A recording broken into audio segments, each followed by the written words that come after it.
उपराष्ट्रपति चुनावों में क्रॉस वोटिंग से बौखलाई मोदी सरकार नायडू को गिरफ्तार करने की तैयारी में है। ये सवाल इसलिए क्योंकि एक तरफ जहां अमित शाह ने सदन में मुख्यमंत्रियों की गिरफ्तारी का बिल पेश किया है, वहीं दूसरी तरफ एडीआर की रिपोर्ट में नायडू के भ्रष्टाचार को लेकर बड़ा खुलासा हुआ है। तो क्या ऐसे हालातों में नायडू को ठिकाने लगाने के चक्कर में अमित शाह ने मोदी की कुर्सी को ही फंसा दिया है? सवालों के जवाब आपको बताएंगे। नायडू के करीबी पर छापेमारी के बाद सीबीआई ने क्या एक्शन लिया और नायडू की गिरफ्तारी को लेकर अमित शाह ने क्या बयान दिया, वो बयान भी सुनाएंगे। लेकिन खबर में सबसे पहले उपराष्ट्रपति चुनाव में क्रॉस वोटिंग कैसे अमित शाह के जी का जंजाल बन गया है, खेल समझिए। तो जैसा कि आप जानते हैं कि उपराष्ट्रपति चुनावों में सीक्रेट वोटिंग होती है, विहिप तो जारी होता नहीं है। ऐसे हालातों में बीजेपी आला कमान की हालत खराब हो रही है और इसीलिए अमित शाह ने पहले तो अचानक से मुख्यमंत्रियों की गिरफ्तारी पर कुर्सी जाने का बिल पेश किया और अब इस बिल के जरिए दबाव बनाने की तैयारी पूरी कर ली गई है।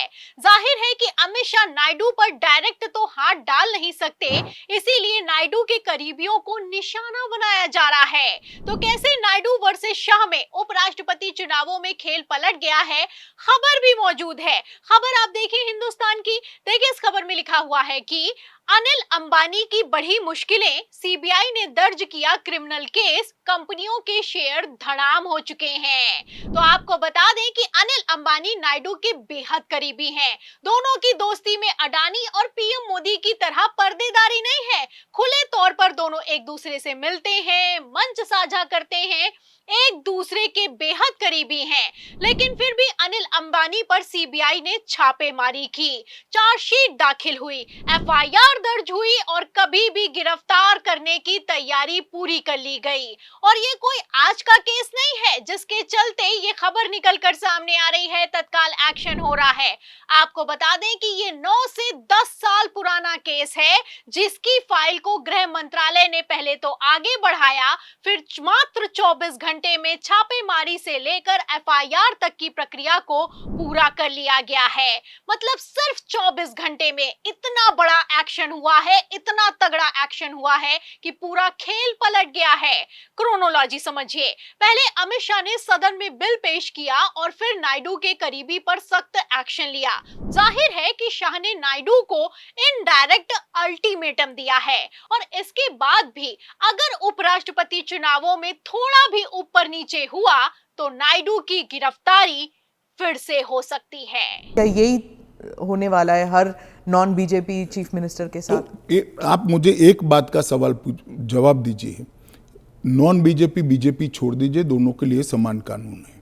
तो लगातार नायडू पर दबाव बनाया जा रहा है और इसी दबाव के चलते नायडू अचानक से दिल्ली आए, सीपी राधाकृष्णन से मुलाकात की, अपने सांसदों की दिल्ली में परेड करवाई और तो और एनडीए में शामिल होने के बावजूद भारतीय जनता पार्टी को उपराष्ट्रपति चुनावों में समर्थन देने का ऐलान कर दिया।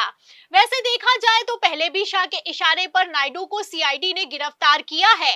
ऐसे हालातों में नायडू किसी तरह का कोई रिस्क नहीं लेना चाहते हैं। आपको बता दें पहले जब नायडू गिरफ्तार हुए थे तो फपक फपक कर रोने लगे थे। तस्वीरें नहीं याद है तो तस्वीरें आप अपनी फुल स्क्रीन पर देखिए। आप देख सकते हैं बेचारे नायडू गिड़गिड़ा रहे हैं, हाथ जोड़कर माफी मांगते हुए नजर आ रहे हैं और पूर्ण बहुमत की सरकार में भारतीय जनता पार्टी के सामने मजबूर दिखाई दे रहे हैं। आप देख सकते हैं कि नायडू की हालत कितनी खराब है। मोदी शाह के एक्शन ने नायडू को ऐसा झटका दिया कि बेचारे बीच प्रेस कॉन्फ्रेंस में रोने के लिए मजबूर हो गए। अब क्या एक बार फिर से वही कुछ होने जा रहा है और क्या एक बार फिर से मोदी शाह ने पूरा प्लान तैयार कर लिया है? क्योंकि उपराष्ट्रपति चुनावों में अगर बीजेपी हारी तो सिर्फ उपराष्ट्रपति पद नहीं हारेगी बल्कि मोदी की कुर्सी जाना तय हो चुका है। आपको बता दें कि खबर है कि अनिल अंबानी के बाद शाह के मंत्रालय की नजर नायडू पर है और ये कोई हवाई बात नहीं है, खबर भी मौजूद है। खबर आप देखिए एबीपी की, देखिए इसमें लिखा हुआ है कि 7,000 रुपए से 9,000 करोड़ रुपए तक का सफर, चंद्रबाबू नायडू बने देश के सबसे अमीर सीएम, एडीआर रिपोर्ट में खुलासा हुआ है। तो एक तरफ चंद्रबाबू नायडू ने एनडीए उपराष्ट्रपति उम्मीदवार को सपोर्ट करने के एवज में भारतीय जनता पार्टी पर 5 5,000 करोड़ रुपए अतिरिक्त देने का दबाव बनाया, वहीं दूसरी तरफ एडीआर की रिपोर्ट में बड़ा धमाका हुआ है। मतलब नायडू की संपत्ति में गोदी मीडिया ने इतने जीरो लगाए हैं जिसे देखकर नायडू भी अलर्ट मोड में आ गए हैं। जाहिर है कि कोई मुख्यमंत्री अपने कार्यकाल में ईमानदारी से इतना पैसा एक बार में तो कमा सकता नहीं। और वैसे भी नायडू की अगर बात की जाए तो नायडू के खिलाफ तो घोटालों की पूरी लिस्ट वायरल है। खैर, एक तरफ जहां बीजेपी नायडू को फंसा रही है, दूसरी तरफ खबर है कि नायडू ने इस्तीफा देने की तैयारी पूरी कर ली है। रिपोर्ट की माने तो नायडू मुख्यमंत्री पद से इस्तीफा देकर दिल्ली कूच करने की तैयारी में है और नायडू के बेटे नारा लोकेश तो उनकी विरासत संभालने के लिए कब से तैयार खड़े हैं। और वैसे भी नायडू चाहते हैं कि उनके कार्यकाल में ही नारा लोकेश उनका पदभार संभाल लें। ऐसे हालातों में नायडू जहां मोदी के मंत्रिमंडल में शामिल होने की तैयारी कर रहे हैं, वहीं दूसरी तरफ नारा लोकेश ने दिल्ली आकर हार्डकोर बार्गेनिंग की है।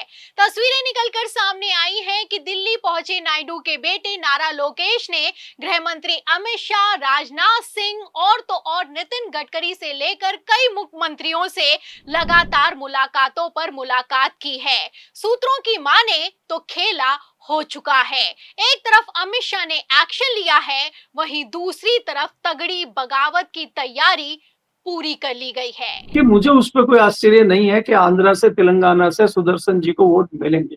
मुझे आश्चर्य इस बात का है कि भारतीय जनता पार्टी के कितने सांसद सुदर्शन रेड्डी जी को वोट करेंगे। लगातार सूचनाएं आ रही हैं और मैं पिछले 3 महीने से कह रहा हूं आपको कि कम से कम 3 दर्जन सांसद ऐसे हैं भारतीय जनता पार्टी के जिन्होंने विरोध में झंडा उठाया हुआ है। 3 दर्जन सांसद ऐसे हैं जो भारतीय जनता पार्टी के उम्मीदवार के खिलाफ जाके वोट करने को तैयार बैठे हैं। तो इस तरह से भारतीय जनता पार्टी की स्थिति ऐसी संशय वाली बनी हुई है। और दूसरा सबसे बड़ा सवाल ये है कि जो चाणक्य हैं पार्टी के, जो तमाम चुनाव जिता देते हैं, वो एक छोटा सा कॉन्स्टिट्यूशन क्लब का चुनाव नहीं जिता पाए। तो वरिष्ठ पत्रकारों की माने तो 3 दर्जन से ज्यादा सांसद बगावत करने की तैयारी में हैं। दैनिक भास्कर के पॉलिटिकल एडिटर केपी मलिक ने रिपोर्ट को शेयर किया है कि इंडिया गठबंधन के उपराष्ट्रपति प्रत्याशी बी सुदर्शन रेड्डी के पास मेजॉरिटी मौजूद है और खेला तो होकर रहेगा। फिलहाल जिस तरीके से दोनों तरफ से गोटियों को सेट किया गया है, अमित शाह बौखला रहे हैं और नायडू एक्शन लेते हुए नजर आ रहे हैं। ऐसे हालातों में उपराष्ट्रपति चुनावों का क्या होगा, आपको क्या लगता है? आपकी क्या राय है? क्या 9 सितंबर को उपराष्ट्रपति चुनावों में खेल बिगड़ा तो क्या सदन में अविश्वास प्रस्ताव पेश होगा? इन सभी सवालों के जवाब में पूरी रिपोर्ट पर नायडू वर्सेस शाह के खेल पर आपको क्या लगता है? क्या उपराष्ट्रपति चुनावों में आर पार होकर रहेगा? जो भी आप सोचते हैं हमें कमेंट बॉक्स में जरूर लिखें। वीडियो को ज्यादा से ज्यादा शेयर करें, हमारे चैनल को लाइक करें, सब्सक्राइब करें, ज्वाइन करें। फिर मिलती हूँ अगली खबर के साथ, तब तक के लिए धन्यवाद।